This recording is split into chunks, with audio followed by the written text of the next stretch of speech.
સુરતમાં એસબીઆઈ બેંકમાં 50 લાખની લૂંટ કેસમાં મોટો ખુલાસો। 50 લાખ નહીં 2 કરોડની લૂંટનો પ્લાન હતો। લૂંટ કેસમાં કુંદન ભગત ગેંગનો પર્દાફાશ થયો છે। કુંદન ભગત ગેંગના 2 સાગરીતોને યુપીથી ઝડપી પાડવામાં આવ્યા। અયોધ્યાથી શુભમ ઠાકુર અને ગોંડાથી વિકાસસિંહની ધરપકડ કરાઈ છે। લૂંટારુઓ સુધી પહોંચવા માટે 1000થી વધારે સીસીટીવી જે ફૂટેજ છે તે પણ ચકાસવામાં આવ્યા। કર્મચારીઓની ટીમ પણ બનાવવામાં આવી। બેંકના કર્મીના જૂઠાણાથી તિજોરીમાં રહેલું ગોલ્ડ બચી ગયું। કિમ પાસે બાઇક અને 3 ખાલી થયેલા લૂંટારુઓ ફેંકીને ભાગ્યા હતા। આરોપીઓએ લૂંટ માટે 3 બાઇકનો ઉપયોગ કર્યાનો ખુલાસો થયો છે। 27 એપ્રિલના રોજ બપોરે 1 વાગ્યા આસપાસ બેંકમાં લૂંટ થઈ હતી। એસબીઆઈ બેંકમાં 5થી વધારે શખ્સો ઘૂસ્યા હતા। આંતરરાજ્ય ગેંગ છે જેના મેઇન સરગના છે કુંદન ભગત છે।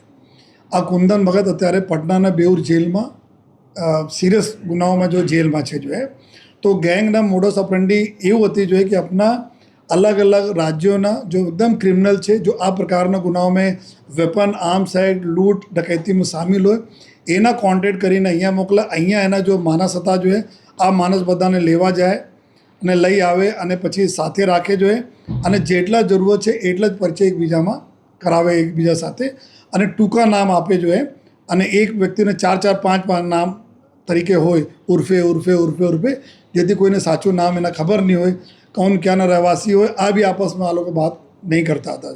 તો એકદમ પ્રોફેશનલી બધા લોકો ભેગા થયા, ફેક આઈડી બનાવી, ભાડા ઉપર એક જગ્યાએ મકાન લીધા રેકી કરવા જાય વારંવાર। આ બેંકમાં ઘણા વખત ગયા, બેંકના તમામ એમ્પ્લોઈઝ જેટલા છે આ લોકોના ફોટા બી એના પાસે છે ક્યારે ક્યારે શું મુવમેન્ટ થાય છે કઈ રીતે થાય છે આ બધા બી આ લોકો જોયા પછી જ્યારે અહીંયા સર લૂંટ જ્યારે કરી લૂંટ કર્યા પછી જ્યારે ભાગ્યા અહીંયાથી જો ટીમો અમારી જો અમારા સીસીટીવીને જો અમે ખંગાલા અને બીજા જો પુરાવાના આધારે જો ટીમ અમારી યુપી પહોંચી યુપીમાં આ રાયબરેલીમાં આ જો એક જે આરોપી 2 આરોપી પકડાય છે।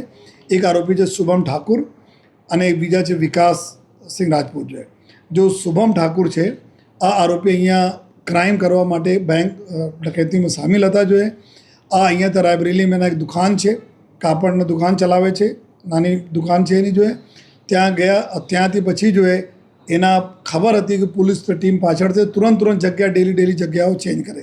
તો રાયબરેલી 3 માણસ ગયા જો જેટલા બી 7 વ્યક્તિઓ જો લૂંટ કરવા આવ્યા હતા આમાં 3 લોકો રાયબરેલી ગયા રાયબરેલીમાં 1 દિવસ રોકાયા, બાકી 2 માણસો ત્યાંથી અલગ થઈ ગયા। આ શુભમ ત્યાંથી ચેન્જ કરીને આપણી જગ્યા ગોંડા ગયા પછી ગોંડા से પછી ત્યાં અયોધ્યા ગયા અને અયોધ્યા પાસે જ અમારી ટીમે યુપી પોલીસના મદદથી અમે ત્યાંથી એના પકડાયા અને વિકાસ રાજપૂત એના આશ્રય આપતા હતા જો એના જો સગવડતા ઊભી કરી કે એના ક્યાં ક્યાં એના રહેવા માટે વ્યવસ્થાઓ કરી અને ત્યાં પકડાયા। અત્યાર સુધી અમે લોકોને બીજા બી કરીબ આના સિવાય 7 જેટલા બીજા આરોપીઓનો બી અમારા લોકોના તપાસમાં ખોલા છે જેના પાછળ અમારી ટીમ અલગ અલગ રાજ્યોમાં અમારી ટીમો અત્યારે કામ કરી રહી છે સ્થાનિક પોલીસના મદદથી